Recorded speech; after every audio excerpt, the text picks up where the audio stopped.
जैन धर्म के 24वें तीर्थंकर भगवान महावीर का 26वां जन्म कल्याणक महोत्सव जन्म जयंती 3 अप्रैल 2023 को मनाया जा रहा है। इस दिन सुबह से ही विशेष पूजा अर्चनाएं होंगी। सभी जगहों पर समग्र जैन समाज की ओर से भव्य शोभा यात्राएं निकाली जाएंगी। विशेष स्थानों पर जहां जैन आचार्य, संत या साधुयां प्रवासरत हैं, वहां इन चरित्रात्माओं के सानिध्य में धर्म सभाएं होंगी और सभी जगह भगवान महावीर के संदेशों को आत्मसात किया जाएगा। और आज इस वीडियो में इन्हीं संदेशों को समझने का प्रयास करते हैं।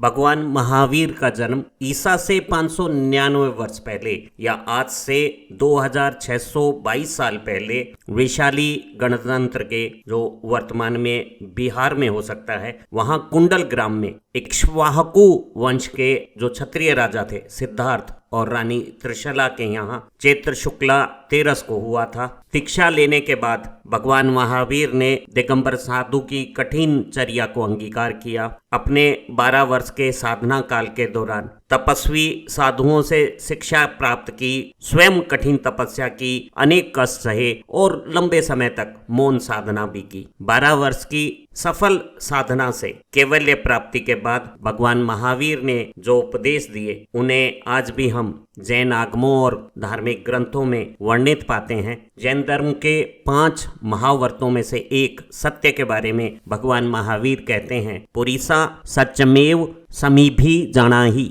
हे पुरुष, तू सत्य को ही सच्चा तत्व मान। जो बुद्धिमान व्यक्ति सत्य की ही आज्ञा में रहता है, वो मोक्ष मार्ग को प्राप्त कर लेता है। भगवान कहते हैं, वो सत्य बात भी जो कड़वी हो, जिससे किसी को दुख पहुंचता हो, जिससे प्राणियों की हिंसा होती हो, वह नहीं बोलनी चाहिए। इससे पाप का आगमन हो सकता है। महावीर भगवान कहते हैं, यदि शरीर में लोहे का कांटा भी चुभ जाए तो कुछ क्षण दुख होता है, उसे निकाला भी जा सकता है, लेकिन व्यंग, बाण, अशुभ वाणी, इनसे जो हृदय में चुभन पैदा होती है, उसे निकालना बहुत मुश्किल है। वह बरसों तक सालता रहता है। इससे परस्पर भय पैदा होता है। वचन और वाचन के बारे में भगवान महावीर यह भी कहते हैं कि बिना पूछे उत्तर नहीं देना चाहिए। दूसरों के बीच में भी नहीं बोलना चाहिए। पीठ पीछे किसी की भी निंदा नहीं करनी चाहिए और बोलते समय कपट भरे झूठे शब्दों का भी प्रयोग नहीं करना चाहिए।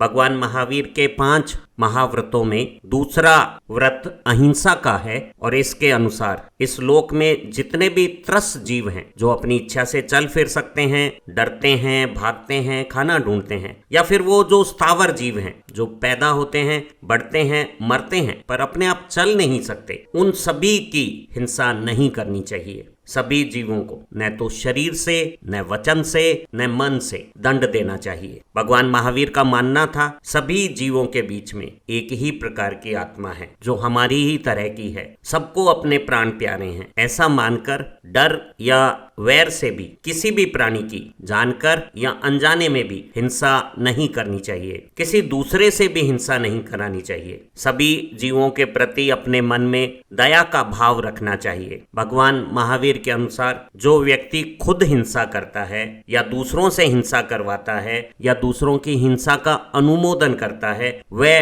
केवल अपने लिए ही वैर बढ़ाता है। 5 महाव्रतों में एक अचौर्य नियम के अनुसार किसी दूसरे की वस्तु को बिना उसके दिए ग्रहण करना चोरी कहा गया है और मोक्ष मार्ग पर चलने वाले पुरुष को अचौर्य नियम की पालना करनी चाहिए। अगला महाव्रत अपरिग्रह है। भगवान महावीर कहते हैं, जो आदमी खुद सजीव या निर्जीव चीजों का संग्रह करता है, दूसरों से ऐसा संग्रह कराता है या दूसरों को ऐसा संग्रह करने की सम्मति देता है, किसी भी प्रकार का परिग्रह करता है, उसको दुखों से भी कभी छुटकारा नहीं मिल सकता। महावीर के अनुसार ज्ञानी व्यक्ति धन, कपड़ा, मकान आदि किसी भी चीज में ममता नहीं रखता, यहाँ तक कि वो अपने शरीर में भी कोई मोह नहीं रखता। 5वें महाव्रत ब्रह्मचार्य को भगवान महावीर सबसे उत्तम तपस्या और नियम मानते हैं। उनके अनुसार ब्रह्मचर्य का नियम ज्ञान, दर्शन, चरित्र, संयम और विनय की जड़ है, जो हमें मोक्ष मार्ग की तरफ ले जाएगा।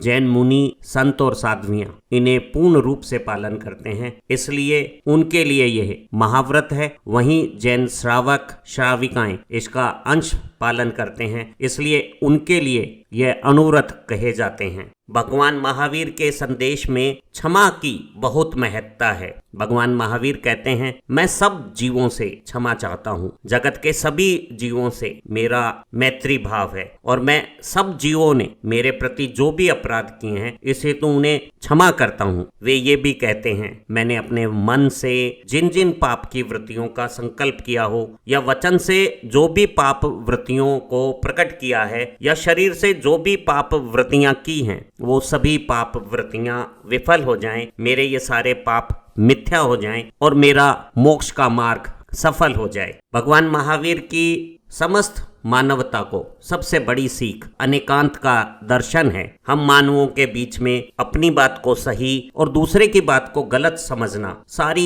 समस्याओं का मूल कारण बन रहा है, लेकिन भगवान महावीर का अनेकांत दर्शन हमें इस प्रकार की सभी समस्याओं पर खुले नजरिए से सोचने की दृष्टि देगा। एक ही वस्तु में परस्पर विरुद्ध प्रतीत होने वाली शक्तियों को एक साथ देख लेना ही अनेकांत कहलाता है। अनेकांत सिद्धांत के अनुसार हमारा दृष्टिकोण भी सत्य हो सकता है और कोई अन्य सोच भी सत्य हो सकती है, और ये अनेकांत का चिंतन हमें सभी प्रकार के झगड़ों, लड़ाइयों और समस्याओं से मुक्त रख सकता है। ज्ञान और विज्ञान को पूरी उत्कृष्टता के साथ अपनाना, मानवीय मूल्य, सांस्कृतिक और पारंपरिक महत्वों को और मानवता की रक्षा करना अनेकांत का मंत्र है। सभी समस्याओं के समाधान के लिए जो अनेकांत की दृष्टि है उसकी मुख्य बातें इस प्रकार हैं। हमें सभी प्रकार के राग, द्वेष या अन्य झगड़े की स्थितियों से ऊपर उठ के तटस्थ और मध्यस्थ भाव रखना चाहिए। विरोधी पक्ष के प्रति भी आदर का भाव रखते हुए उसके भी सत्यांश को ग्रहण करना चाहिए और अपने या विरोधी के पक्ष में जो भी ठीक जचे उसका समन्वय करना चाहिए। भगवान महावीर के अनुसार जो धर्म है वो ही सबसे उत्तम मंगलकारी है। भगवान महावीर के अनुसार सत्य, अहिंसा, संयम, करुणा और तप ही धर्म है और यही मोक्ष का मार्ग है।